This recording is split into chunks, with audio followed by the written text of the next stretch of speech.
Hello and welcome back to Rolling Solo. My name is Adam Smith and this is part 2 of our gameplay series of Gloomhaven, our campaign. And we are currently at the Well of the Unfortunate and the Darkstalkers have arrived and we are going to begin our very first turn. And just before we do that, we're going to take a look at the battle goal cards that were selected as a result of the feedback that I got in the comments from the prior video.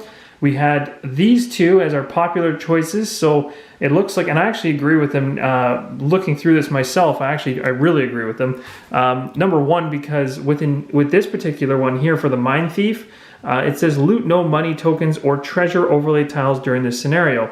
I think that, and I agree with the individuals who spoke up and said that this would be the more strategic choice. We can get a quick 2 check marks and it should be pretty easy to avoid picking up any kind of treasure, unless of course we get pushed onto something that we don't want to be on.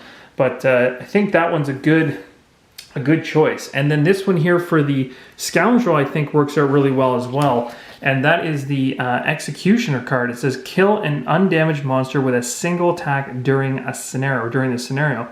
And I think that's also very, very possible, being that we have some very weak characters, some forest imps and things like that. So maybe we'll be able to combo up some attack and be able to take somebody out and get a quick check mark at the end of that mission. So both battle cards are going to go next to the particular individuals in our party. Our party is going to begin its very, very first turn. This is the layout. We've got some trees that are obstacles. We've got a log there laying down. We've got a door here that leads into an area that we do need to explore into, but we're not going to, because that would be a really poor strategic choice to open that door, as we don't know what's in here yet. And we've already got 5 individuals here to deal with. We do have the shaman in the back here and 2 scouts that are elite that we're going to have to deal with. So my plan of attack off the beginning is going to take both of these characters and kind of do a split. So we're going to have the Scoundrel who's going to head over and take out this guy, or attempt to, and the Mind Thief's going to run over here and attempt to take out this Forest Imp. And that's kind of the plan. So let's get some cards into play here to start off the round, because we definitely are not doing a long rest to start. And I think the smartest move might be to kind of do a little bit of toying around, because the Mind Thief is good at that. So what I'm going to do is I'm going to, and one thing that's really, really handy is sometimes to just sit back and mess with people from a distance. We might be able to pull that off. At the same time, I really at some point want to get this augment back on him for attack +2, because it does a really, really good, there's a good amount of damage. And the Summon Rat Swarm, I'm going to wait for that one till we're a little bit further in the scenario. As you can see, we're going to have to go through a door and then head down a hallway into the back room. I don't know what's going to happen. I haven't looked ahead, so I don't know what enemies we're facing. But I imagine if there's 5 to start, it could only get worse as we go in. So I'm going to hold on to the rats so that at least maybe the rats will help us get up the corridor here. Who knows? I don't know. Maybe that's a poor decision, but if I summon the rats early, they're only moving 1 per turn. They'll never even be in play. We'll be so far ahead of them, I think, that they'll become useless. So I want to get them maybe summoned in around here so that they have some movement to potentially get into the final room if there's anything there we have to deal with. Because we know we're heading to a well in this back room to throw a doll down it. Now, that's another thing. I didn't actually go ahead and put out a treasure token, but in the next video I will. So the treasure token I'm going to put onto the... I'm going to put on the Scoundrel, just because the Scoundrel has the most health in general. What I'm going to use for now, because I don't have a treasure token pulled out at the moment, is I'm just going to use this. So this is going to be highlighting that this is the doll. I'll get the actual official token in a bit, but I'm just going to put that so that is on this Scoundrel here. And we're going to go ahead and pick our first 2 cards. So what do we want to do? Well, the Mind Thief, is right here. He's got to go around the tree, so 1, 2, 3 to get over here to attack the Forest Imp. He could also range, as obstacles don't block range attacks, as we know. So, but I think getting up close and personal is a good idea to start. So one thing we're going to have to go ahead and do is look into which 2 cards are going to give us the best bang for our buck. And I just realized here I got some modifier cards that I got to shuffle up to make sure everything is squared away. Sorry guys, I noticed one of the stacks here, actually a couple of the stacks aren't shuffled. I'm a terrible person. Even the monster cards are all over the place. So let's shuffle these back in. Do a little bit of splitting. Sorry guys, just splitting these up, shuffle them in as best I can. So we're gonna go ahead, this is the monster modifier deck ready to go. and we've got the Mind Thieves ready to go, and we've got the Scoundrels over here ready to go. And I think we're ready to begin. So without further ado, let's grab our first two cards. So Scurry looks like a good card because we can move and then attack. I think that's a smart choice. It'll get us around the tree. It also gives us a decent initiative. Now we can find something to use for the bottom half of our card. One thing I really liked in our hand here that I thought would be kind of cool to try is to force one enemy to attack someone within range, or someone close by. So it says targeting another enemy with you controlling the action, and it looks like it's a ranged attack is what would end up happening. But we are able to go ahead and do that, although the majority of the enemies right now are adjacent to each other. So we could just go ahead and use that. The other thing too is we could also look at potentially, well, this one you lose if you actually use it. There's a heal, an invisible. This is a stun, but I think we want to use that on a bigger enemy. We can wound someone. That might be better for later. So I actually do kind of like this one. So let's go ahead with the Submissive Affliction. We're going to put this on the very bottom. We're going to put the Scurry on the top. So we're trying to go as early as we can in the round. For the Scoundrel, we've got 9 cards to choose from. Sorry guys, put the glare there coming in from the window. But essentially, this one here says disarm one adjacent trap. We've got a couple options there. One thing that I really think is cool with the Scoundrel is the Quick Hands ability, and that's it allows you to move 2, attack 2. So this one's a pretty good one. So this one has a really initiative of 64, which would put us very late in the round. So we're going to need something to kind of bump us up a little closer. So I've always been kind of a fan of these throwing knives because you can attack 2 targets at once. So I think that's going to be the best choice, and it's a 10. So it'll get us close to the very top of the initiative track. So let's go ahead and pick those 2. So now that we've got our 2 choices, we'll just reveal them, and we know what they are because I've already showed you. And we've got a 10 for the Scoundrel, a 20 for the Mind Thief, and now we just go ahead and we reveal each of the different characters to find out what they're going to do. So the Imps are going to do a move and attack, but they're going to do it at 76, so they're going to be way later than us. So that's good news. The Scouts are going to attack and poison, and they're 92. They're going to be reshuffled at the end of this particular term, and they're going to poison. But the good thing is we know the Scouts are way, way, way back here, so they're actually going to end up not doing anything, so that's great. That's a really good card to pull. And then the Shaman in the back is a move and heal. That's even better. So we got a whole bunch of nothing really, and they're all going after us. We got a 23 for initiative there. We've got a 92. We've got a 76. These are the stats. So Forest Imps are going to be on the left-hand side that we're going to be dealing with. For the Vermling Scouts, because they're elite, we're going to be dealing with the right-hand side. And then for the Vermling Shaman, we're going to be dealing with the left-hand side and that nasty shield 3 that you can kind of see up in the corner there, making them very, very tough. So we get to go, it looks like we get to go before all of the enemies, and that's never a bad thing. So 10 is the very first, so the Scoundrel's going to get to go. So there's no reason to kind of hold back here. Now, let me think about this. Did I grab the wrong card by chance? I think I might have. No, I don't think I did. I'm just realizing I'm going to use a top and bottom, but I took 2 tops. I've done that before. But we should probably play it as it is. The throwing knives for 2 attack isn't bad. From here, I can actually hit the Forest Imp, and I wouldn't be impaired by any type of disadvantage. And then I could also fire one over the log there, maybe at the Vermling Scout. This one here, number 2. So maybe that's pretty good. And then this would just give me movement. So maybe I can move after I kill them to go get some money, right? Or I could just loot 1. But loot 1 only allows me to pick up 1 around me, so that would be useless. But maybe I can move on top of the Imp if I get lucky and kill him. So let's do that. So let's go ahead and try to attack using this here. So we're going to attack 2. The Scoundrel is not going to go ahead and use any extra cards because I only have my typical leather armor and minor stamina potion. So it's just going to be a straight 2 attack.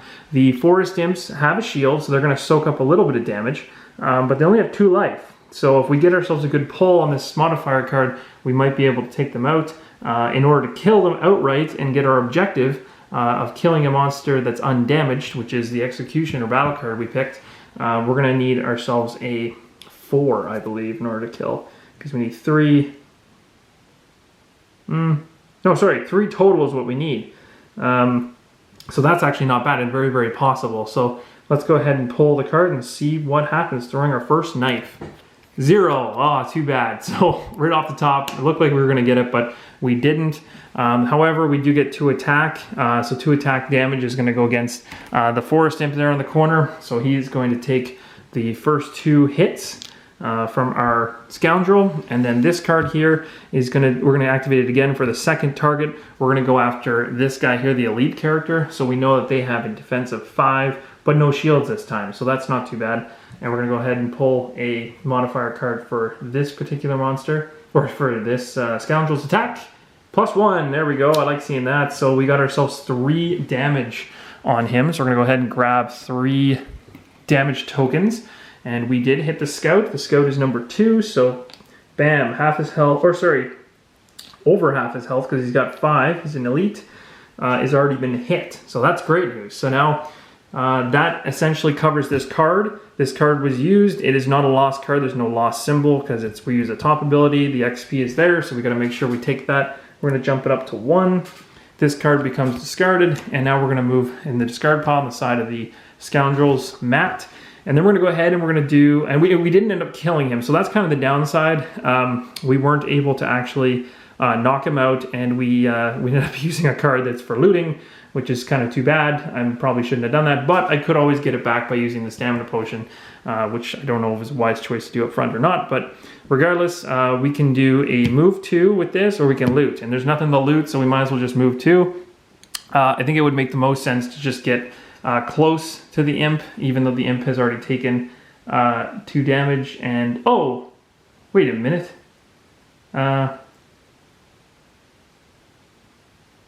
Sorry, I gotta rethink this here.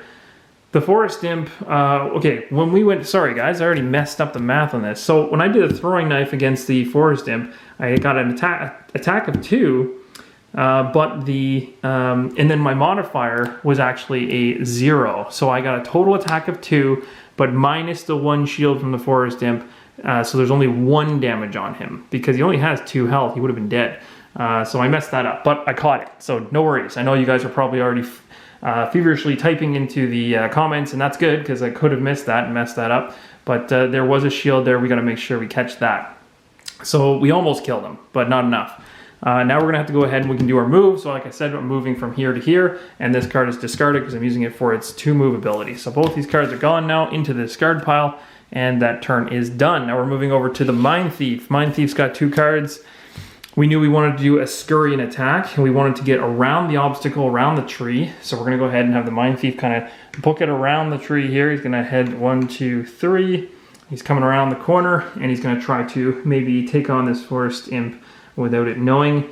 It's got an attack of 1, so that's all we get. I don't want to use my dagger just yet, so I'm happy with just the 1, and we're going to go ahead and take a hit. Now we know right away that the Forest Imp with the shield is going to soak that up, so it's almost like that doesn't even exist. So really it just comes down to our modifier, and we got a 0, so that is a full-on miss on the first hit attempt. So this card essentially is gone. That's too bad because it would have been nice to actually get a hit. So far we're striking out on the attacks.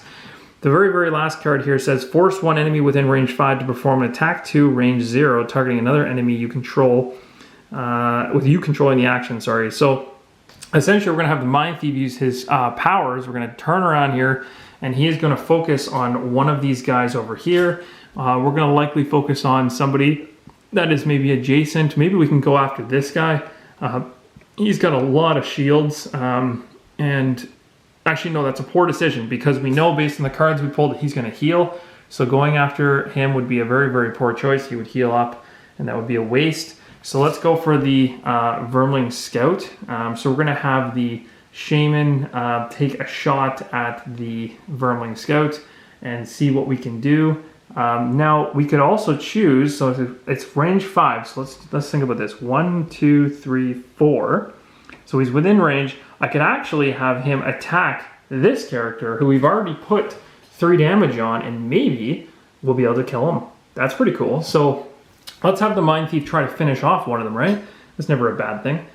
Because we know we're going with our Vermling Scout, which is 5 damage. We've got 3 on him. Let's just take him out. So attack 2 is going to be what the Shaman is going to be doing against him, and then we pull a modifier card of our own because we are in control of the action. So this is where we pull a modifier from our pile and not the monster's pile, because we are tinkering with that shaman's mind. So we're gonna go ahead and pull a card.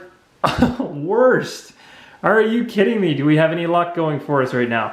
So -2 literally negates everything about that attack. And so just like that, our whole attack plan went right down the toilet really quick. So it looks like that didn't pan out at all. Wow, it was really bad. So that essentially ends our heroes' turns in the Darkstalkers. So now we're going to move over to the enemies, which we know some of them aren't even really doing any damage. The Shaman here is going to do a move. Now he is a regular unit, so he has a movement of 2, and he has no plus to that. So you can see there, sorry if there's some glare. And so he's going to move 2 to a closest enemy. So as of right now, the closest enemy is 1, 2, 3 away here, and 1, 2, 3 away here.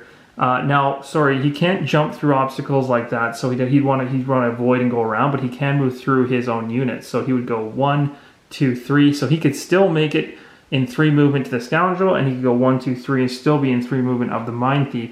So what you have to do there is you have to focus based on initiative. In our first initiative, in our first attack based on the cards was the Scoundrel, who went with a 10 initiative. So he is going to head this way, 1, 2, 3. So he's going to come around the corner here and try to mess with us. Now, the good thing is that based on his card, he's just going to heal, and we chose not to do any damage to him, smart, so that he's, nothing's going to happen. We don't have to worry about it. So that's good news.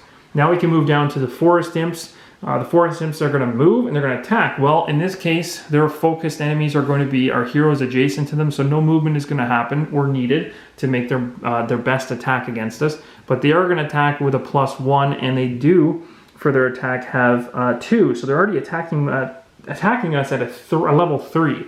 So let's do these in order. So this one here is a 1, so you always start when you're doing standard monster attacks based on the number. Unless elites are involved, they go first. So this Forest Imp is going to go ahead, pull his first modifier, and he's already got 3 attack coming at us based on the card and the base stat. And let's just hope it doesn't get any worse than that coming at the Scoundrel. -1, not bad. Okay, so we'll take that damage happily. We'll just drop this down to 6. We have the available HP to do that. And then we're going to go ahead and we're going to do the same thing with the Forest Imp. It's going to do a little attack here on our Mind Thief. And it's a null. Perfect. That's exactly what we wanted, because the Mind Thief doesn't actually have that much damage to soak up. So that's great news. So that is going to have to be shuffled at the end of the round as well. And there are no...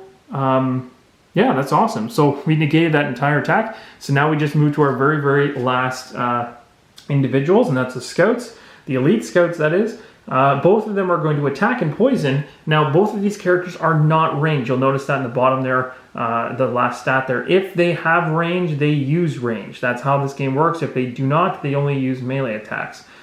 So in this case, there's no range, and there's no movement keyword on their card, so they're only going to simply attack at a really high power, which would have done some serious damage to us and poison us. But good thing, they are far, far away. They do not get to move, so they sit put, and their turn is complete zip on their end. So that's great news for us. So that essentially wraps up the initiative turns and the monster actions. So now we go to the end of round. We do our reducing elemental strength. We never had it. We optionally short rest if we want. We don't want to because we're early in the round. And we're going to go ahead and shuffle the attack and monster decks where applicable. And we do have quite a few of those that popped up. So I'm going to go ahead and shuffle those. So this pretty much wraps up part 2 of our journey into the Well of the Unfortunate. I hope everybody's enjoying it. And even though the attacks didn't really go the way we wanted them to, I don't know. Maybe the next round we'll see something a little bit more productive. So we got them right where we want them. That's kind of how I want to look at it. But anyway, guys, until next time, keep rolling solo.